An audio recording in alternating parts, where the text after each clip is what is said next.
El aborto y sus 3 causales es el tema del momento. Los medios de comunicación tradicionales, la respuesta en las y los legisladores que tienen la responsabilidad de decidir sobre la despenalización del aborto en 3 causales.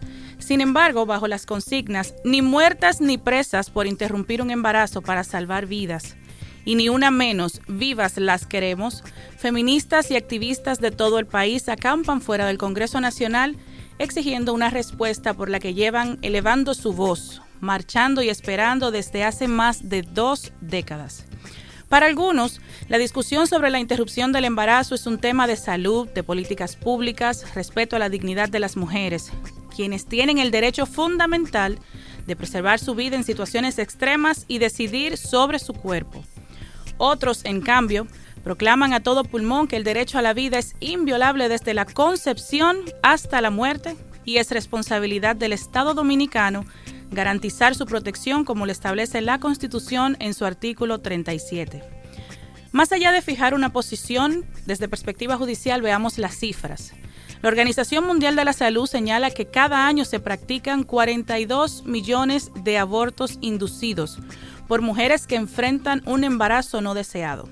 20 millones de los cuales son considerados abortos inseguros. De hecho, y a propósito de la COVID-19, la OMS considera que las cifras del aborto inseguro y sus consecuencias son una pandemia silenciosa. El embarazo de las adolescentes en República Dominicana es una problemática alarmante y de alta preocupación en la agenda nacional. Las cifras oficiales apuntan a que el 22% de las mujeres entre 12 y 19 años han estado embarazadas. De esta tasa, el 34% más alto es el promedio de todos los países de América Latina y el Caribe para la República Dominicana. Mientras resolvemos este debate, decidamos cómo solucionar el problema de la mortalidad materna a causa de abortos inseguros. Respondamos a los estándares internacionales, jurisprudencia y normativa que han establecido el derecho internacional y regional de los derechos humanos reproductivos. Mitiguemos la desinformación que hay en las escuelas y, sobre todo, garanticemos en todo el sistema público de salud, incluyendo el Plan Básico de Salud, el acceso a los servicios de salud sexual, reproductiva, que cuente con una oferta de servicios anticonceptivos de calidad, incluyendo la anticoncepción de emergencia, servicios de consejería e información sobre la planificación familiar. Hay mucho por hacer. Y así es, si es viernes y son las 3 de la tarde, un poquito más, es hora de Perspectiva Judicial. Gracias por acompañarnos a través de la radio de la proximidad, Radio Funglode. Denise Hatlin les habla y está con ustedes en este espacio que llega como cortesía del Observatorio Judicial Dominicano. Siempre reclamo que Harold me deja sola, la mayoría de las veces, no voy a dejar de decirlo en esta oportunidad. Sin embargo, muy bien acompañado por nuestro amigo Francisco Manzano. Bienvenido. Gracias, Denise, y gracias a Harold y a Perspectiva Judicial por siempre extender una invitación a un amigo y un colaborador. Para mí es un placer. A su casa renovada, ¿eh? Claro, muy bien renovada. Sí, hablábamos en nuestro editorial de un tema muy sensible, el tema del momento definitivamente, como ya lo dijimos, el aborto en sus 3 causales. Y vamos a iniciar quizás comentando precisamente de qué estamos hablando cuando nos referimos al aborto. Vamos a ir directo a aquellas personas que no son abogados, que no son parte de la comunidad jurídica, pero les interesa este tema. ¿A qué nos referimos cuando decimos que el aborto está tipificado y cuáles son esas 3 causales excepcionales que tanto se mencionan? Mira, Denise, más que otra cosa, me gustaría que hiciéramos hoy un diálogo franco y una discusión muy amena sobre el respecto del aborto, para verlo no solo de la óptica legal, sino como política criminal y también como política social y económica, como respuesta que tiene que dar la sociedad a este fenómeno. Para que la gente pueda entender, el aborto en sí mismo no es una categoría jurídica. El aborto espontáneo o la interrupción del embarazo de manera espontánea se le llama aborto. Eso no es algo penal, no es algo jurídico. Eso es una situación que sucede cuando el embrión en su primera semana, luego de 20 semanas se convierte en feto, se interrumpe de manera espontánea por la falta de viabilidad de que el espermatozoide y el óvulo no se fecundan dentro del óvulo, no logra salir a la vida uterina. Entonces ahí se produce una inviabilidad, pero puede también ocurrir por una causa de la mujer. Imagínate que tenga hipertensión, que no ayuda al desarrollo de la vida del feto. Entonces ahí ocurre de manera espontánea lo que se llama la interrupción del embarazo, y eso es lo que provoca, digámoslo así, el aborto, y tiene que hacerse un legrado o una limpieza para la nueva concepción de vida, para salvar los órganos reproductores femeninos para que pueda continuar con el proceso ciclo natural. Ahora bien, el aborto inducido o el aborto indirecto sí tienen ribetes legales. Ahí es que entra el marco de prohibición. En el aborto, cuando es de manera dolosa o de manera imprudente, cuando decimos de manera dolosa es cuando alguien interrumpe el embarazo o cuando por producto de alcoholismo, abuso de drogas, el feto no se desarrolla. Ahí no hay una causal de intención, ni la mujer ni la persona que suministra, sino que ocurre de manera imprudente o de manera culposa, es decir, sin esa intención, y produce como consecuencia la interrupción del embarazo. Entonces ahí es que comienza a verse la parte legal del aborto y la tipología. Y entonces ahí sí podemos ver, en conclusión, que existe, ¿verdad?, el aborto como un fenómeno social o natural espontáneo, y el inducido, que sí es el que está prohibido o tipificado en las diferentes normas. Y en ambos casos vamos a referirnos al aborto simplemente. Claro, porque fíjate algo, Denise, independientemente del derecho que pueda tener una mujer a interrumpir el embarazo por cualquier razón, que te lo interrumpan debe de estar prohibido. Es decir, si viene de un tercero por una fuerza extraña, el padre, por producto de violación o por un incesto, que te obliguen a contravoluntad de tú querer interrumpirlo, el aborto tiene que tener una regulación penal. Ahora, una cosa son las eximentes, que vamos a ver más adelante, y otra cosa son el aborto como tipo penal, cómo está configurado de manera excesiva ahora, cómo lo plantea el anteproyecto y cuál es el reclamo de la parte de ambas posiciones, de tanto de la clase conservadora como de la clase más liberal, que tiene un punto medio con relación a eximente, y otros de liberación total del aborto.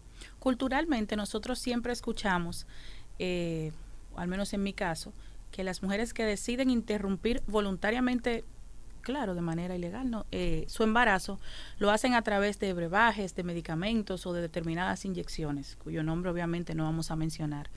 Pero podría considerarse también como delito el hecho de que un hombre, por ejemplo, en el escenario de violencia intrafamiliar, golpea a su mujer embarazada con la intención de que ésta no tenga el niño. Claro. Lo voy a explicar de la siguiente manera. El artículo 317, que regula la interrupción del embarazo dolosa, no la espontánea. Si una persona, el feto no se desarrolla, el embrión no llega a desarrollarse, bueno, pues eso de causal natural no está tipificado penalmente. Ni hay que hacer una connotación, o sea, que los médicos intervengan en la limpieza o en el legrado. El tema es la inducción. En una parte del Código Penal, cuando dice quien suministre medicamentos, alimentos, brebajes o tratamientos, puede interrumpa el embarazo y provoque el aborto, será sancionado con pena de reclusión mayor. Pero agrega una coletilla y dice, o de cualquier otro modo. Dentro de esa coletilla, tú puedes incluir, y la jurisprudencia sí lo ha incluido, que los golpes y heridas provocados, ya sea con intención de crear el aborto, que ahí es el aborto doloso, o que sean como consecuencia de los golpes y heridas sin la intención de causar el aborto, también. Ahora, ¿qué hace el proyecto de código? Que si le causas la muerte a la madre y evidentemente al feto, pues entonces también es un delito penal. Pero si el feto sobrevive y tiene malformación, también se considera un aborto indirecto. Un aborto frustrado, pero le crea condiciones físicas o psíquicas o motoras al feto, porque has querido tener la interrupción. Y también de manera imprudente. El aborto imprudente, actualmente en nuestra legislación, pudiera ser considerado como una causa atenuante de la pena. Es decir, si una mujer toma alcohol, si discuten y se producen golpes, se desconocía el embarazo, porque tendría tú que tener conocimiento del estado de embarazo y dirigir la voluntad a eso. A interrumpirlo, sí, de alguna manera. A interrumpirlo. Ese es el delito actualmente.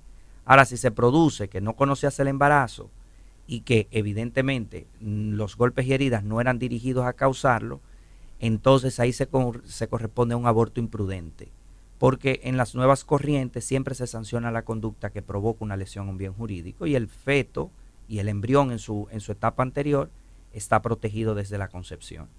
Entonces, evidentemente que la respuesta es afirmativa, siempre habla aborto con golpes y heridas cuando la intención exista.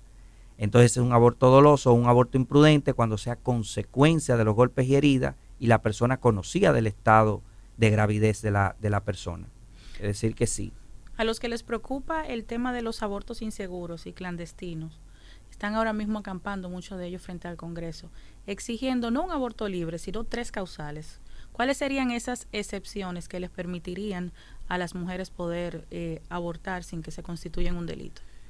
Mira, a ver, el tema del aborto como riesgo de muerte en las mujeres, tú habías dicho las estadísticas. De hecho, están avaladas tanto por salud pública como por los organismos internacionales y como el propio observatorio político de Funglode.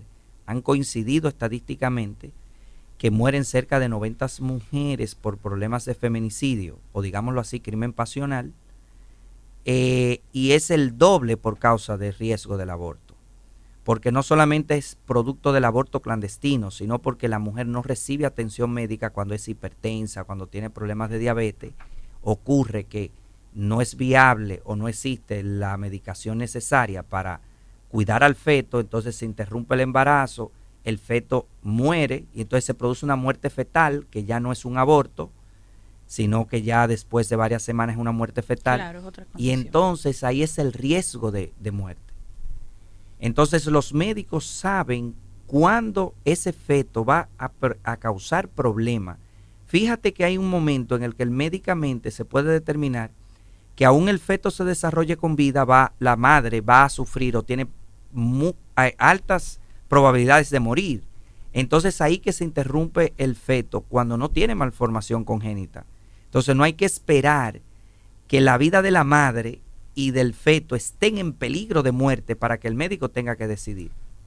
Entonces ese es por eso, es una de las causales por las cuales legítimamente reclaman el derecho, si médicamente comprobado antes, desde la primera visita, desde que tú sabes que estás embarazada, como dice la jurisprudencia, el embarazo es ostensible luego de que se pueda ver.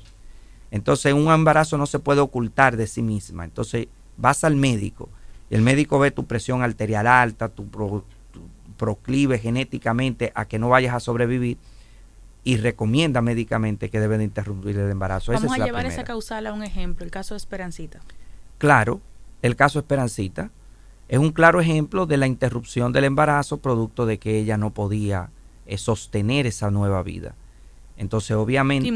Y murió, pero eso es a diario. Si tú te fijas, el 8% de las muertes, o sea, la mujer tiene una lucha constante, primero para nacer, luego para desarrollarse de las agresiones sexuales, luego ir a la universidad y conseguir un trabajo y luego que en el trabajo la acosen, luego graduarse, luego ser madre, se queda después en la condición de divorcio, madre soltera, tiene que luchar por la pensión de los hijos, cuidar de los hijos. Entonces encima de eso también, si tiene avanzada edad o hipertensión y tiene un segundo embarazo que no lo puede interrumpir, que no pueda tener la opción y que el médico que ayudare o que causare o que practicara el aborto es con penas de 20 años de prisión. Correcto. Entonces, ¿cómo en una clínica con todas las condiciones para garantizar la vida de esa joven o de esa mujer adulta, es mejor que sea en una clínica de manera efectiva garantizándose? El problema son las muertes por los abortos clandestinos. Al ser clandestino, no tienen oxígeno, no tienen nada, se les da brebaje, se mandan a su casa, porque si vienes, fíjate que el Código Penal dice, el médico o toda la clase médica, dígase farmacéutico, enfermera, partera, toda esa clase profesional, con ese mundo de recibir a esa condición neonatal, le agravan la situación, pero si lo provocase o lo indujere. Pero si ya viene la persona con el degrado, con la condición, ya el médico no compromete su responsabilidad. Por eso es que los abortos son clandestinos. Porque el aborto es la interrupción del embarazo clandestino y luego ven a mí. Pero en ese lapso de tiempo, muere, es que todo sea canalizado y supervisado por el médico. Y aquí estamos hablando de una causal que realmente no depende de la mujer ni del médico, son situaciones naturales. Es inviable. La mujer que se encuentra embarazada tiene X o Y situación que le impide continuar con el embarazo. Pero ¿qué pasa cuando esta interrupción, y vamos a la siguiente causal, tiene como punto de partida o sensibilidad un delito, una violación? Claro, el tema es, fíjate el asunto, cómo se crean 3 delitos en uno. La persona que da el brebaje es considerado, ¿verdad?, autor material del aborto. La propia mujer que lo consiente, o sea, de todo lo que te dije, también ella se deja practicar, ella tiene que decirle al médico que no y luchar por que no, aún en condiciones extremas. Entonces, el tercero, la persona que lo canaliza, que te presenta, que te lleva, si tus padres te llevan a la clínica, si tus padres cooperan, o sea, también dice, déjala sola en condiciones de vulnerabilidad. Entonces, el aborto conlleva 3, y entonces el médico que lo practica. Fíjate cómo un solo hecho convierte a 4 tipos penales envueltos en eso.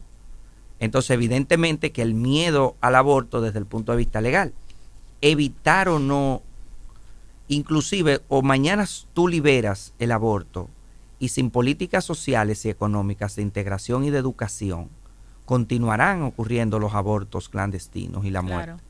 Eso es decir, que no se trata, ese es un primer paso para que comience el proceso de educación sobre las mujeres y sobre el empoderamiento de su cuerpo y de sus decisiones, porque ella es la receptora del espermatozoide. Entonces, evidentemente, ver otras cosas, otras fuentes, vientres en alquiler, vienen otras discusiones luego de que eso se liberalice. Jurídicamente debemos de verlo diferente cuando el embarazo es producto de una violación o de incesto. Completamente la visión es diferente, porque producto de un delito, fíjate que la violación en sentido integral no es la penetración forzada, que mucha gente tiende a confundir. La violación es la anulación del consentimiento de la mujer en la relación sexual. Eso puede inclusive entre esposos, cuando él llega borracho y quiere tener relaciones sexuales y ella no quiere y se deja, eso es una violación. Claro. Porque la violación es simplemente, va dirigida a anular el consentimiento. Por eso las relaciones incestuosas también anulan el consentimiento. Entonces, eso provoca, es decir, el desarrollo de un feto producto de un delito. Creo que la mujer, la niña, la adolescente, la responsabilidad, o sea, ese violador, y eso lo hemos discutido, y de hecho una vez con Harold tuvimos un diálogo interesante, de establecer que había una ley de paternidad responsable que le estaba promoviendo el magistrado Hernández Peguero. Entonces yo le decía, pero profesor, dígame algo, si producto de una violación ese señor quiere el derecho a su paternidad, esa niña o esa joven o esa mujer adulta tiene que tener contacto con su agresor constantemente porque él reclama el derecho a la paternidad. Ya vamos a revictimizar. Pues, entonces sí, va a ser una revictimización completa. Entonces no puede ser. Entonces la visión de la violación es un curso, para mi punto de vista, mucho más grave que el aborto espontáneo, producto donde la madre y el feto tienen esa lucha. Aquí hay porque eso se puede superar. Inclusive la pérdida de interrupción del embarazo por problemas de presión de trabajo, por esos temas, deja marcado psiquiátricamente. Yo tengo personas, he conocido clientes que producto de la relación de presión de trabajo han perdido digámoslo así, el feto, y se produce una muerte neonatal. Y créeme que hasta las presiones sociales, redes, hasta el mismo trabajo puede inducir. Ahora, no es lo mismo, eso es superable, pero las violaciones, donde tú tienes que, de inmediatamente, tú notificas que un aborto, quieres un aborto médicamente comprobado producto de una violación, se va a desencadenar un proceso penal de violación. Entonces tú tienes que ver ese agresor durante los próximos 3 o 4 años en un tribunal, ir a declarar. Entonces es todo un engranaje de que la víctima solo declara una sola vez en cámara Hercel o se recojan las declaraciones para no revictimizar a la niña, a la mujer o a la mujer adulta. la visión es mucho más grave en caso de violación. En el caso de la violación hay otro problema adicional y es el siguiente. ¿Qué me dice a mí que en efecto hubo una violación, una sentencia definitiva?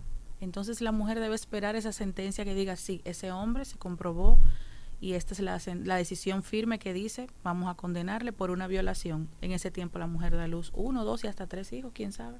Claro, hay dos ¿Cómo soluciones. lo haríamos? Las mujeres entonces podrían decir, fui violada por mi esposo, fui violada por esta persona y deseo interrumpir mi embarazo. Hay dos formas. Una forma es que como si creas un eximente, bueno, pues ya te puedes hacer el aborto diciendo que es una violación, ¿verdad? Y habría como una responsabilidad entonces para la mujer si luego se comprueba que no.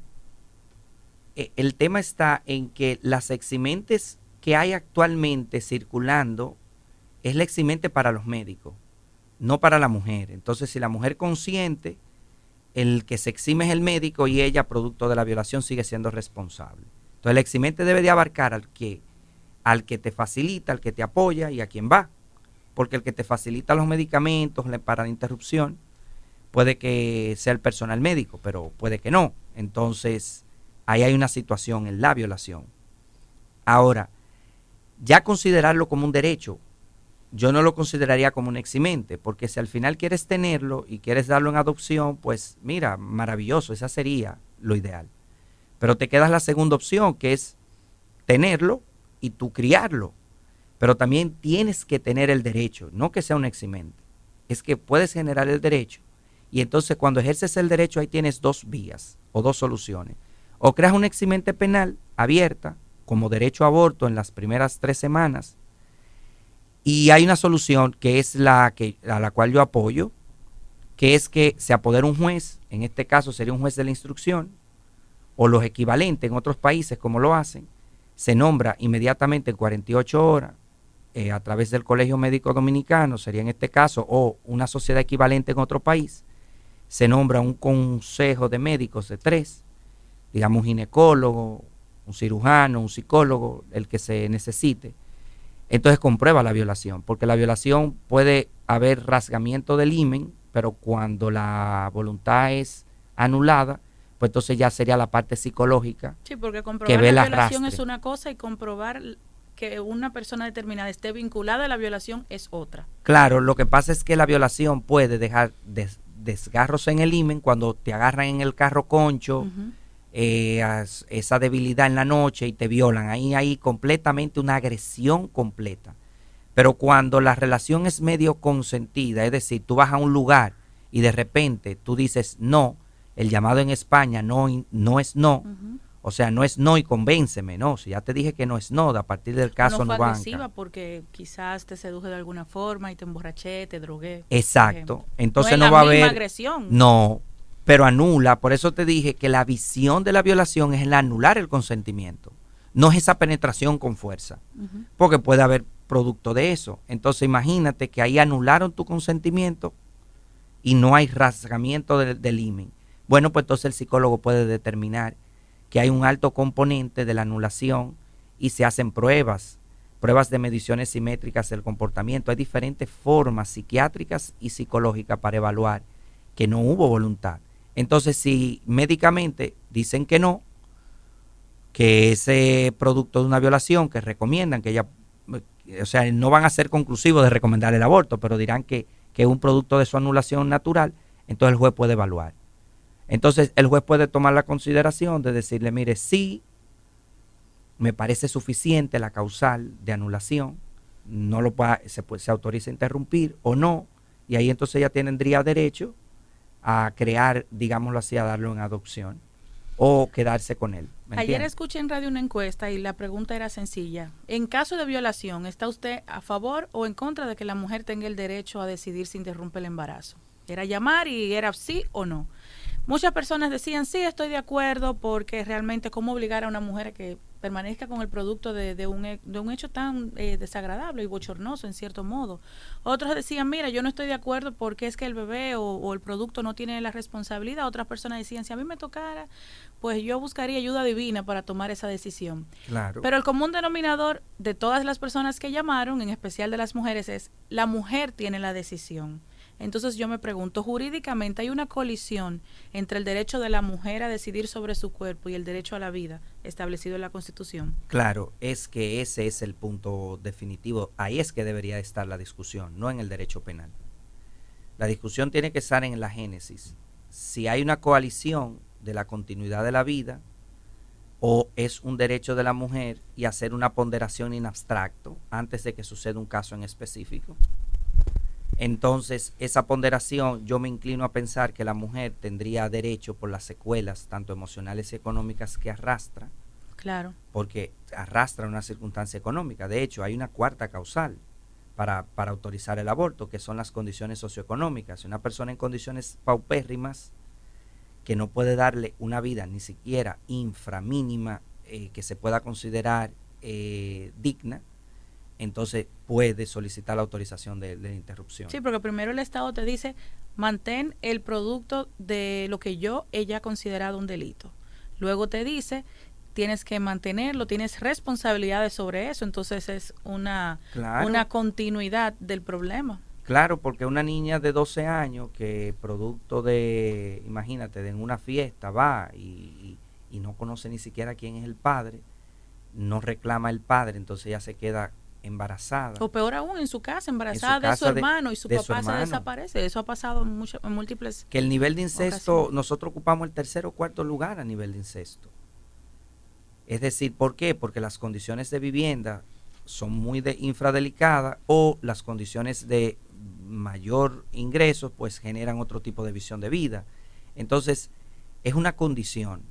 Y yo te aseguro que la discusión debería de centrarse ahí en vez de llegar al derecho penal. Porque el derecho penal llega como última ratio, como cuando la solución a lo último, para proteger un bien jurídico, no para lesionarlo. Entonces, la discusión sí se centra en el derecho constitucional de la dignidad de la mujer, del derecho de respeto de su cuerpo, de que todas las leyes están enmarcadas en proteger todas las convenciones, las cuotas de la mujer, la condición, la discriminación positiva, de la vulnerabilidad de la condición de ser mujer.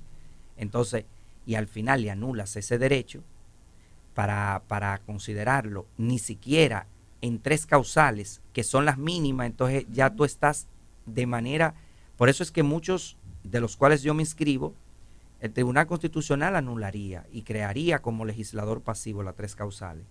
Porque no solo le quitas el derecho que tiene, sino que ni siquiera penalmente le quieres reconocer eximentes a la mujer.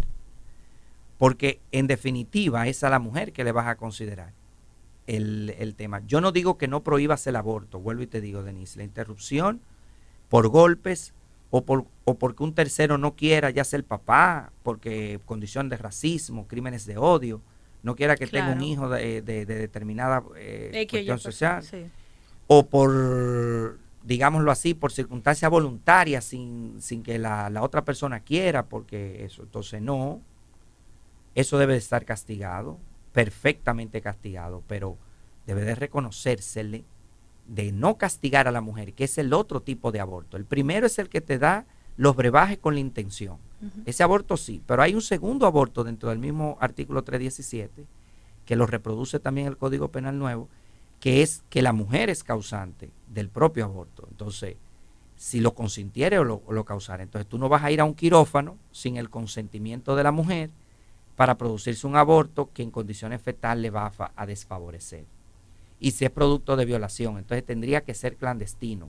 Vete, suministrate cualquier brebaje y luego cuando tú vienes. En ese camino es que son las condiciones de vulnerabilidad más altas y donde ocurren más muertes. Entonces no es un tema legal, son políticas sociales. Claro. Y yo creo que es ahí que debe de centrar la discusión. No es lo mismo, Francisco, hablar de mujer que hablar de niña o de adolescente. Los que están a favor de las 3 causales hablan de que la mujer pueda decidir sobre su cuerpo, pero sabemos que en el caso de las menores de edad, sean niñas o adolescentes, no están supuestas a ejercer su sexualidad. O sea, cuando estamos hablando de relaciones sexuales en el ámbito de un menor de edad, se están configurando determinados delitos. Entonces, ¿qué pasaría de aprobarse las 3 causales con las menores de edad? Ellas no van a decidir sobre su cuerpo, entonces decidirían otras personas. Lo que pasa es que en el tema del menor se complejiza la discusión porque los menores son en conflictos con la ley, no no entran dentro de la imputación, dentro de teoría del delito. Pues me explico, no pueden ser considerados penalmente responsables. Entonces, si ellas causaran el aborto... Pero hablemos de los médicos entonces que... Ese es el tema. Por eso te digo que se complejiza, porque hay una persona mayor que es la que suministra, compra el medicamento, el brebaje o el alimento, y entonces hay un médico que interviene en la asesoría de la interrupción del embarazo. Con estas Entonces, tres causales, sí, con la posibilidad, yo quisiera saber entonces, si una menor de edad es violada y su papá, su mamá dice, mira, el producto de esa violación definitivamente le va a afectar para su desarrollo. Ese médico, que bueno, tenemos tres causales aprobadas, vamos a suponernos, ese médico que diga, sí, voy a proceder a interrumpir el embarazo con los conocimientos médicos en un espacio seguro, ¿tendría alguna responsabilidad penal? Sí. Sí, actualmente sí. No, actualmente no, de aprobarse las tres causales. De aprobarse las tres causales, como la eximente va dirigida exclusivamente hasta los médicos, no. Pero la niña sí tuviese conflicto con la ley dentro del grado de menoridad. Porque la causal tiende a proteger. Ahora, la observación presidencial que hiciera Danilo Medina en el 2014 sí incluyó una eximente genérica, porque de hecho creaba un delito de construcción compleja, porque decía, el que provocara un aborto, salvo las condiciones, o sea, que incluía dentro del tipo penal las eximentes, salvo las condiciones de eximente del 118, pues entonces se considerará aborto bajo las causales siguientes. Entonces priorizó la evaluación del juez en las eximentes, porque acuérdate que tú, cuando creas las eximentes como se está planteando ahora, es que tú tengas el delito, llevas a la persona y lo acuse, y luego que el juez tenga que comprobar la eximente y que sea la eximente una causal. Entonces, por eso yo te dije que debe de centrarse la discusión en el derecho, porque es que se van a tener que ser encausadas. Las personas que no conocen de términos jurídicos, penales, no entienden que cuando se habla de eximente penal tiene que valorarlo un juez de fondo. Entonces tendrán que procesarte, presentar acusación, porque por la cantidad de pena un fiscal no pudiera hacer un archivo. Entonces se complejiza, porque si produce la muerte de la persona o la malformación o daño al feto, se agrava la pena y entonces el fiscal tiene que continuar. Entonces es un juez que tiene que comprobar. Y si un juez entiende que la eximente no aplica, sale la persona condenada. Entonces no me gustan las eximentes. Me gusta que la discusión sea centrada en el derecho que tiene la mujer desde el punto de vista constitucional. De hecho, me gustaría que la solución fuera a través del Tribunal Constitucional, que anulara completamente la posibilidad y dejar el aborto solamente en la causal de interrupción dolosa por parte de un tercero por relación a la persona. Entonces ya ahí se crea, ya ahí no hay ni siquiera eximente, ya hay ausencia de tipo, de la conducta. Porque cuando borras el tipo, entonces ya el fiscal ni siquiera puede apoderarse. Claro. Pero cuando creas un eximente, el fiscal tiene que iniciar una investigación, mandar a médico, apresar, y como hay una política ahora mismo agresiva de que todos los casos, no importa cuáles, se exige prisión preventiva, tú tienes a un menor, a un muchacho en prisión, a la misma joven en prisión, al médico en prisión, cuando vienes con el Código Penal nuevo a la clínica cerrada, porque se puede la responsabilidad por las personas morales, entonces creas una estela de daño antes de que ya te vayan a decir, sí, la eximente aplicó. Ya el daño jurídico, todo ya sucedió. Porque acuérdate que no hay forma, que el derecho penal es algo que donde quiera que pase deja daños y secuelas. Aunque te absolvan, ya deja un daño psicológico tremendo, nada más solo sometimiento. Claro, otros países tienen ejemplos que podemos seguir. Haciendo uso del derecho comparado podemos ver otras realidades. Vamos a ir a una breve pausa, Francisco, y tras la misma quiero que hablemos un poco de eso, sobre todo de por qué en algunos casos sí se puede interrumpir en determinado tiempo y en otro no. Hablemos un poco de Chile, de Argentina y de qué podemos aprender de esas experiencias. Perfecto. Mantengan la sintonía. Estás escuchando Perspectiva Judicial. Radio Funglobe. Estás escuchando Perspectiva Judicial. De regreso en Perspectiva Judicial, seguimos junto al amigo y abogado Francisco Manzano conversando sobre el tema del momento, el aborto en sus 3 causales. Antes de irnos a la pausa, le decía que otras legislaciones han decidido despenalizar el aborto en determinado tiempo de la gestación. Para estas legislaciones no es lo mismo, por ejemplo, interrumpir el embarazo, en la 3ª semana que en la 32. Jurídicamente, ¿la vida merece alguna protección, digamos, en determinado momento? ¿Hay una diferencia? ¿Cuál sería? ¿Por qué esas legislaciones han tomado como punto de partida el tiempo del embarazo? Ok, vamos a empezar. Te voy a dar mi punto de vista porque hay muchos diferentes. Yo voy a escoger que no es necesariamente el válido, pero te lo diré. Lo primero es que el infanticidio ocurre cuando matas a un infante y eso está instaurado en el código. Sí. De manera que el aborto solo puede suceder cuando la persona, hay una fecundación, la unión del óvulo con el espermatozoide, hasta el momento antes de salir. Fíjate que una cesárea es una interrupción del embarazo de manera natural y no es considerado un aborto, porque el feto debe de recibir una lesión o debe recibir una muerte. La Organización Mundial de la Salud considera pura y dura que feto es el embrión, ¿verdad? El embrión es durante la primera 20 semanas. Todavía ahí no hay vida, o sea, eso es una unión del ADN. Y si pesa 500 gramos se considera feto y entonces se considera muerte neonatal.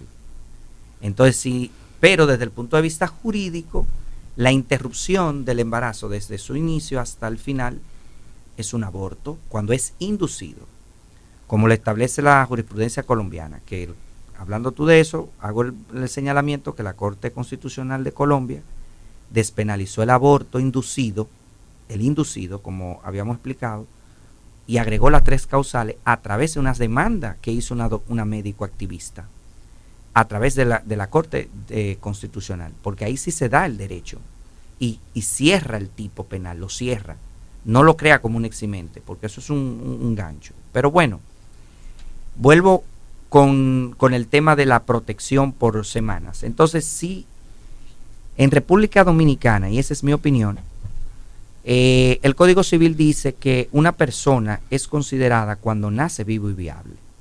Correcto. Entonces, la Constitución es la que agrega una protección a la vida desde la concepción, que es un poco extrema, pero me parece que es válida porque es un derecho que puede ser regulado e interpretado por una ley. Simplemente te manda a proteger la vida a partir de la concepción desde el punto de vista jurídico, aunque médicamente no lo sea así. Entonces, yo creo que interrumpir el embarazo de manera libre cuando hay una posición en la 3ª o 4ª o 5ª semana, luego de que te enteras, eso es posible, sin que se genere como un derecho libre. Yo creo que esa opinión es posible. Tú sabes cuál es mi posición. Yo creo que serían por las 3 causales solamente la interrupción, pero pudiera ser libre. Yo puedo aceptar esa idea que venga de otra y puedo entender que la 4ª causal de las condiciones socioeconómicas pudiera agregarse también. Yo considero válidos los estados que han dado la libertad del aborto, caso España, caso Argentina y caso Chile de autorizar el embarazo, y Colombia. Por eso se han reducido mucha embarazo de adolescentes. Ha habido una política de educación mucho más elevada, por eso hay una apertura, el uso de preservativos, el uso de anticonceptivos. La reducción de la mortalidad a causa de abortos inseguros. Sí. Claro, entonces eso ha tenido un impacto positivo, pese a lo que pudiera ser conservador o no dentro del punto de vista de nuestras culturas. Hay una realidad que nos empuja a tomar una decisión en ese sentido. Y es lógico pensar que eso es bueno, en vez de ser malo, aunque nuestras concesiones tradicionales, culturales, choquen. A veces hay decisiones que pueden ser más positivas. Entonces yo considero que sí, que la interrupción pudiera ser un derecho considerado, pero me gustaría que eso se interprete o por una ley adjetiva que tenga carácter orgánica para que pueda tener un refuerzo, para que no pueda ser modificada constantemente por los grupos de poder que en su momento pudiera tener una concepción diferente, claro, o por una sentencia del Tribunal Constitucional que sea un legislador pasivo y que obliga a todos los poderes públicos a adoptar esa decisión, tanto en abstracto como en políticas públicas, en política económica, en política criminal, en todas las esferas. Claro, yo soy de la opinión, ya que usted compartió la suya, de irnos también fuera de las 3 causales. No manejo las cifras de los abortos que se dan de manera insegura o clandestina en República Dominicana. ¿Cuáles responden a las 3 posibles causales? ¿Cuáles son productos de una violación, de un incesto, o porque definitivamente la mujer sabe que su vida peligra y toma la decisión de hacerlo en la clandestinidad? Pero creo que Es un dato complejo. Claro, pero creo que, que se pudiera hay una recolectar. respuesta que es importante, porque entonces te concedo las 3 causales como Estado. ¿Y qué va a pasar con esas mujeres que no han sido violadas, que no quedaron embarazadas producto de un incesto, ni tampoco su vida peligra, pero como quiera toman la decisión de interrumpir su embarazo? Cuando viene a ver son las más. Y las 3 causales son justamente excepciones extremas dentro del problema de salud pública que es el aborto. Entonces vamos a tener el mismo problema. Interesante. Yo creo que si lo llevamos por etapa para no llevar a una sociedad tan conservadora. Claro, por supuesto. Si ganamos la primera etapa, imagínate, la primera etapa Sí. Están los hombres interviniendo en una decisión de una mujer. Mi esposa tiene una concepción del aborto y cuando hablamos de eso yo le digo, mira, opino porque me lo pide, pero como catedrático del tipo penal del aborto, pero sobre el derecho de la mujer, ¿qué hago yo opinando en el tema de lo que debería ser una discusión de mujer? Uh-huh. Entonces, obviamente está ahí. Yo considero que esa sería la segunda fase luego de la conquista, de lograr, porque si entramos de golpe y porrazo a la libertad del aborto, esa sí no va a pasar. Y hay que entender que es democracia. Que la opinión de otro. Es interesante esa visión, Francisco, porque yo le iba a preguntar, ¿tiene que ser esto visto obligatoriamente desde la perspectiva de género? Por el hecho de que solo las mujeres pueden estar embarazadas, o el hombre tiene derecho a opinar también. Porque yo creo que como sucede en muchas de las circunstancias, tanto profesionales o económicas, donde tú tienes voz, pero tu voto no es tan palmario, no es lo mismo la opinión de un médico que la opinión de un abogado. Claro. Yo creo que la opinión de un hombre con relación a cuestiones de género, muy arraigado al tema de género, un hombre nunca va a entender los niveles emocionales que le causa una violación a una mujer. Fíjate que el hombre lo disfruta, mientras que ahí lo disfruta plenamente, porque esa desviación de la conducta, en el índice de maldad que creó Michael Stone, Uh-huh. De la escuela de Oxford, hizo un análisis, la categoría número 1, la categoría más baja, que es la legítima defensa por la cual tú cometes un homicidio, la categoría más elevada es el delincuente sexual, aquel que serialmente guarda ropas íntimas y comete, porque fíjate que es un sociópata en un grado absoluto, porque disfruta la planificación, disfruta los actos preparativos del delito, disfruta la ejecución del delito y tiene luego una alta capacidad de influenciar a los demás también para la comisión de los delitos que él planifica. Claro, pero sobre todo los delitos sexuales los disfruta en la resolución, es decir, pensarlo, en los actos preparativos, luego que lo ejecute y luego se lleva un premio.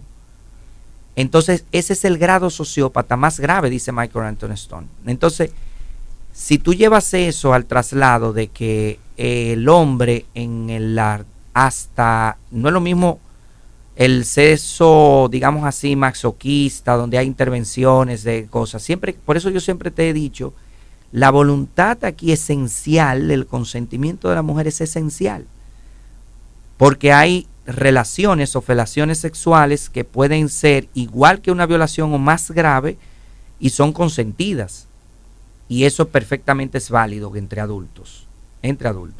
Ahora, lo que no debe de ser en lo no consentido. Entonces, un hombre opinando en el disfrute pleno, en el desarrollo de la mujer, en el embarazo, en lo que va a vivir, en la carga. El 80% Uh-huh. de las madres que quedan solteras se quedan a cargo de los hijos, tienen problemas con el tema de la pensión, son manipuladas, son vistas cuando ejercen el divorcio socialmente, como que abandonó la casa, no pueden tener... es decir, la mujer siempre está en el ojo del huracán, entonces le agregas un elemento de opinión. Desfavorable, sí, por donde se le vea. Claro, le agregas una carga de opinión de que tenga que tener el sedazo de la opinión del hombre o la aprobación del hombre para los derechos que ella tiene que hacer, entonces me parece llevarlo una carga excesiva de cosas. Entonces, Eso debe de ser considerado una discusión de género completamente. Parte de la discusión es también, mira, tenemos el Código Penal parado por las 3 causales y tenemos otros tantos temas que de hecho la sociedad demanda que la aprobación del código depende de eso, el tema de la corrupción, por ejemplo, de la corrupción administrativa, el tema es mucho más grave, de los feminicidios, muchísimos otros temas que están ahí detenidos por las 3 causales, y la solución que han dado algunas personas ahora es resolverlo a través de una consulta popular. Pero el Código Penal nuevo agrega varios ilícitos, pero atenúa mucho las penas.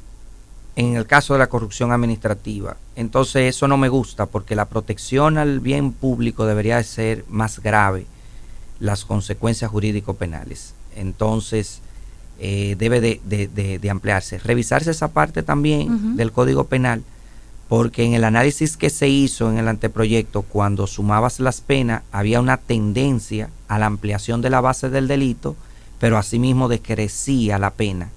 Entonces científicamente creabas un cierto manto de impunidad en la administración, a pesar de que aumentabas la base de los delitos. Pero era una constante, a partir de muchos estudios, que la corrupción no se perseguía, que es ahora que hay como una especie de eufemismo, digámoslo así, como de esa fiebre que siempre sucede, como cuando sucedió con lavado de activos, cuando sucedió con la ley monetaria y financiera. Sucede esa efervescencia penal momentánea, político, de producto del populismo penal, entonces luego decae. Eso dura 2 o 3 años y luego decae. Eso es lo que científicamente, desde los análisis de la sociología criminal, no desde la escuela de derecho. Pues la escuela de derecho lo que hace es que analiza los tipos y cómo se sanciona. Pero la sociología mira el delito en su ejecución y las causales por qué la sociedad admite o no tal cosa. Entonces es más amplio el análisis de la sociología criminal. ¿Y qué posibilidad hay de esa alternativa que nos dan de someter esta discusión a consulta pública, un referéndum? No me gusta, Denise, que este tema se vaya a un referéndum. Hay temas que, como tú y yo lo hemos discutido, temas de derechos humanos, temas, imagínate, de instaurar la pena de muerte, tema del aborto, si hay una clase conservadora. Esto debe ser un juicio racional. Es decir, como vives en democracia, aceptas la libertad del pensamiento de otro y que quede a la libertad. Es decir, si al final no eres pro aborto, entonces no te hagas ningún aborto. Entonces lo más viable es que estén las opciones disponibles. Es lo más democrático. Si quieres aborto, bueno, pues aborto, ¿verdad? Claro. Bajo causales.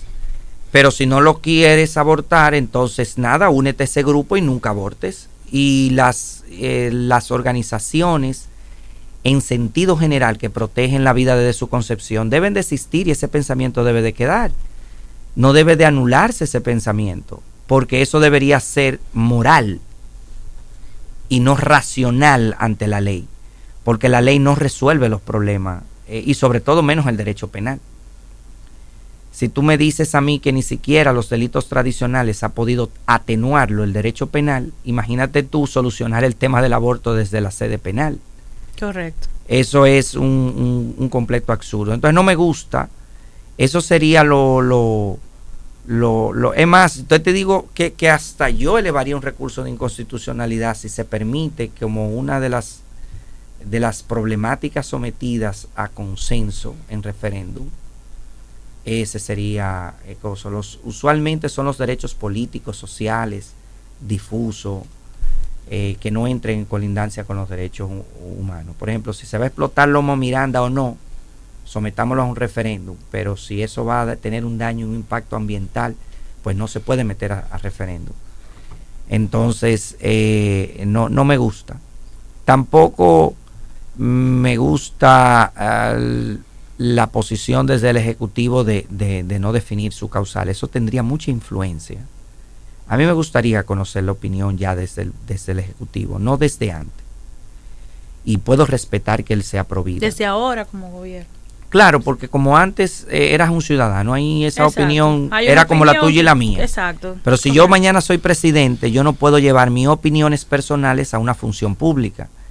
Tengo que ajustarme a los estándares de la medición de lo que de que esos cargos aspiran. Tú no, en tus cuestiones laborales, puedes estar en desacuerdo en el 80% de cómo se maneja la empresa, pero no llevas tu visión personal. Entonces no impregnas tu visión personal. No me interesa tu visión personal, me interesa tu visión como ejecutivo de 11 millones de personas.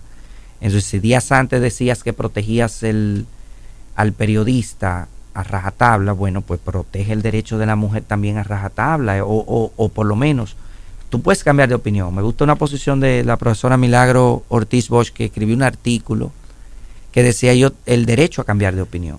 Yo creo que él puede cambiar de opinión y yo puedo cambiar de opinión mañana y ser liberal como tú o moverme al área conservadora. Claro, si evaluar soy nuevos abuelo. elementos, situaciones pueden cambiar. Claro, si yo mañana soy abuelo, pues entonces me cierro en el área conservadora. ¿Me entiendes? Es decir, yo puedo cambiar de opinión, ese es mi derecho. Y el presidente puede cambiar de opinión, pero tiene más peso que cualquier otra opinión, la opinión del presidente, y dejarla sentir. Yo creo que eso llevaría una tranquilidad. Cual que sea la opinión de él, yo la respetaría. Si cambia de opinión, si no cambia, si mantiene su posición, porque esto es democracia. Y eso es una visión. Pero yo creo que el Ejecutivo tomaría una decisión teniendo los datos de salud pública, los datos de la falta de persecución, tendría unos accesos a informaciones que tú y yo no tuviésemos. Por ejemplo, esa información que tú dices, bueno, está bien el aborto, pero ¿cuándo son por estas causales? No lo sabemos. Entonces, él pudiera tener esa información y entonces erige una opinión mucho más científica y acabada con un grupo de expertos y pudiera tener una opinión más justificada. Y el pueblo la merece, porque eso es algo muy sensible. Ya el Código Penal entero, un código de 1884, con una visión que no aplica a la actual respuesta punitiva de avance social, de avance tecnológico y de formas de comisión del delito, dejar frenado un código penal, o sea, por una sola situación, y que va a ir eso, yo no veo ese código penal, porque si se aprueba sin eximente, va a parar en el Tribunal Constitucional. El Tribunal Constitucional mínimo tomará 3 años para decidir eso, porque no lo puede decidir jurídicamente, tiene que mandar al Congreso a emitir su opinión, se van a ver amicus curiae, es decir, intervenciones voluntarias, van a haber miles de activistas o 10 o 20 organizaciones interviniendo, van a tener que pedirse relatorias jurídicas internacionales, relatorias jurídicas locales, experticias médicos, y entonces eso va a frenar el Código Penal unos 4 años antes de que el Tribunal Constitucional decida sobre ese tema. Entonces estamos hablando de postergar un problema que debería de ser resuelto por lo menos en esta legislatura. Claro, Francisco, el objetivo número 3 de los Objetivos de Desarrollo Sostenible a los que nosotros nos hemos comprometido es precisamente salud y bienestar. Yo quisiera ya, para cerrar esta entrevista en los minutos que nos quedan, comentar sobre los estándares internacionales y sus últimas impresiones sobre el tema aborto 3 causales. Mira, para que no me quede ese punto sin tocar, agradecer el conversatorio. Me llevo una visión diferente a partir de la discusión contigo. Eso, el analfabeto del siglo XXI es aquel que no aprende a desaprender para aprender de nuevo. Y lo segundo es que en definitiva el aborto como tema espontáneo no debe de estar penalizado. El aborto inducido, a mi juicio, mi criterio un particular como académico, sí debería estar proscrito como una normativa típica. No me gusta que existan eximentes, sino que la discusión se cierre desde el derecho constitucional y que no haya tipo penal. Que en vez de eximente se diga, no existe sanción penal cuando ocurra una de estas causales. Correcto. Para que no haya persecución y luego tenga que comprobarse. O darle instrumento al Ministerio Público para que pueda aplicar criterios de oportunidad.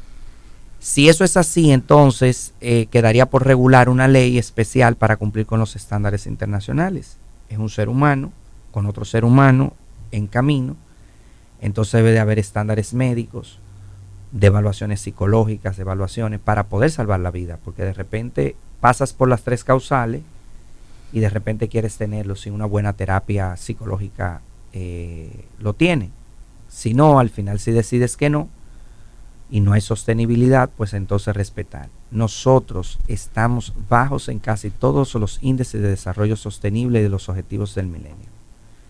No estamos ni cerca. Las veces que lo hemos logrado, de cumplir ninguno. Claro, Sí. las veces que hemos estado encarrilados a lograrlo, siempre viene una crisis, y con esta crisis de la pandemia, pues montarnos en gastos de esa naturaleza para alcanzarlo, los estándares internacionales no vamos a estar. Ahora, en cuanto a los estándares internacionales del aborto como causal de interrupción, yo creo que debe de haber agotarse la primera fase y luego discutir en esa segunda fase las experiencias. Cuando comiencen a registrarse en salud pública, mira, hemos tenido menos abortos, ahora vamos a hablar de los niños dejados en estado de abandono.